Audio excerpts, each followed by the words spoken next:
Hi, this is MainstreetRob, and I'm here in Crysler, Ontario. This is the continuing edition of my series on the development of that particular community. And this bridge that's behind me marks the heart of this particular edition. The first wooden bridge that was built here was washed away with the floods in 1898. And in that year, they decided it was time to make a more long-lasting bridge. This bridge actually connected two different worlds, separated by that very rough river that you see today here in the spring. On the south side behind me, you can see Queen Street. To my left is Charles Street. But both Queen Street and Charles Street represented two worlds. The original world here up in Charles Street, and the second one down Queen Street. And now another world is starting to take hold in Crysler, and that is what I call the urbanites. New subdivisions that are taking part in this particular community. So these three worlds form the basis for my Crysler Village Walk extended edition. It's the story of how this village keeps reinventing itself. And there you see the new version, the commercial building that has just been built and just starting to be used. Come on and walk with me today. We're going to look at some of the early parts of Crysler down toward Charles Street. Walking now down Charles Street East. It's not much of a street. As you can see, there are some cute little homes along here. But in the distance, way down there, you'll see the cemetery. That cemetery was built in 1817. And there are some gravestones that go back many, many years. But cemetery was a necessary part of the very early stages of this community, as it was truly a wilderness community.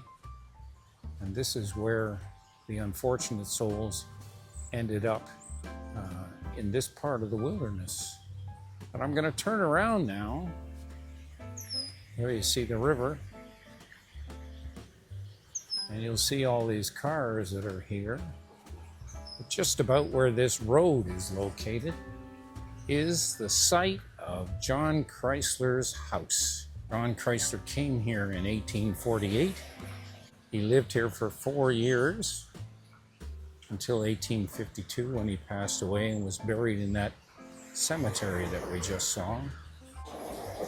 But for a long while, people were trying to figure out where John Crysler lived. And this is the spot right here. In the early 1800s, there were lots of pine trees. These lovely pine trees right here are nothing compared to what existed when John Crysler came here in 1806. Those trees were 100 to 150 feet high. And they went right along the river that you can see in the background. These trees here are perhaps the seedlings, the vestiges of those very old trees. It was those straight-trunked pine trees that grew up so tall that was critical for the British for their naval vessels. And that is what John Crysler realized was going to be the gold in this land. And so he mapped out these areas that we saw in the last series, and all of it had white pine forests. He picked this area here in Crysler to build his first sawmill. We're going to go down and take a look. So here we are by the boat launch in Crysler. Seems hard to imagine that at one time John Crysler built a sawmill here in 1806. Right along the banks here of the South Nation River. And over on the other side of the river, just about where that white fence is, he built a gristmill. And he linked those two mills with a dam. And that dam helped him keep the water up, to keep the water wheels going for those mills. And what he did was he hired some of the local farmers who were grappling with tall forested areas uncleared for agriculture. And he hired them to help in his sawmill and his gristmill, and to bring those logs down the South Nation River. And you can imagine this river is quite high right now. It would have been a much higher river even in some elements of the spring. Ice coming down the river, a very dangerous situation. And these poor folks that have to manage those huge logs, get them down the river, get them over the dam if the water happened to be a little lower in the later part of the season, and move them all the way along the river here, down the South Nation River, all the way past Plantagenet to the Ottawa River, down the Ottawa River to Montreal for the waiting British. And they did that both spring and fall, and really during the winter. And over on the other side there was a trail, and that is what we call Charles Street today. It was a trail. And along that trail, they built cabins so that some of these folks that worked here during the busy times, say in the winter, could live there. It was really a hamlet. But as Crysler kept cutting down timber, the hamlet grew a little bit. There were some commercial activities. So you might see a general store or a blacksmith. And even the gristmill was important, but not necessarily for people right here. Because at the time, grinding your corn or your grains of any kind to make flour was a difficult thing. And the grist mills were few and far between. So people would walk for miles to get to this grist mill to grind their grains. It was really just a small, small hamlet, mostly for winter, and for the longest while, that's all it remained. Now, John Crysler's dam wasn't anything like this one, but the waters in the springtime could be extremely dangerous for bringing logs down the South Nation River. You can imagine what it must have been like for those people who had to work for Crysler to take those logs down the river. You could move them fairly quickly, but what a dangerous job it was. Is it any wonder some of them ended up in that cemetery at the east end of Charles Street? So while Charles Street remained a trail basically along the river in those early days, there were a few people who settled here, and the most important thing to do was to try and educate your children. So somewhere close to this location, they built a small log cabin, and that was Crysler's first school.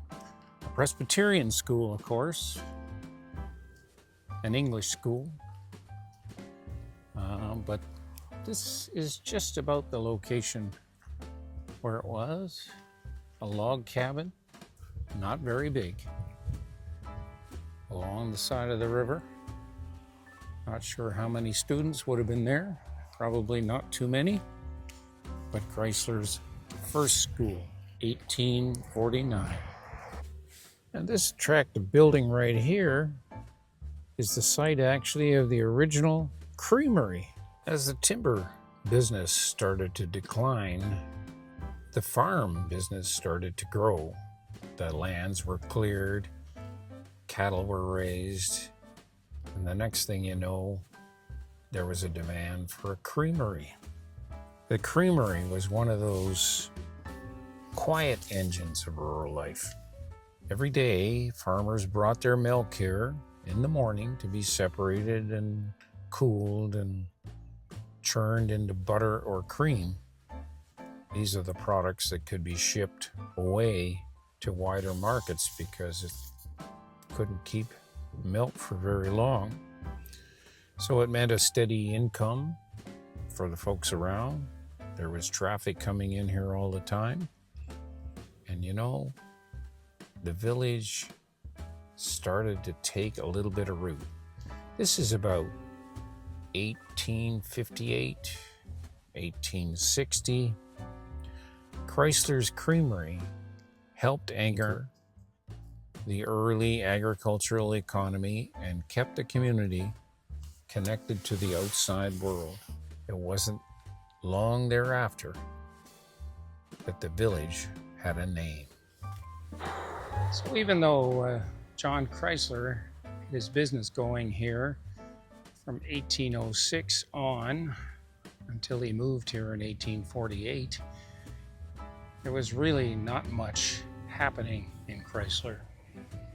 So this building sits on a very important piece of land here in Crysler. And in 1861, this was a very important site. Well, as we look down Charles Street, and we have to look back and think of what it was like, say, in 1850.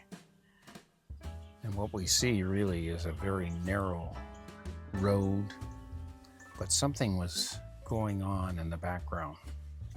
So as John Crysler was spending his last days in Crysler, his son was on the verge of doing something very interesting in this community. This is where he takes on the role of builder. But when you look there, you think the surface is quite empty.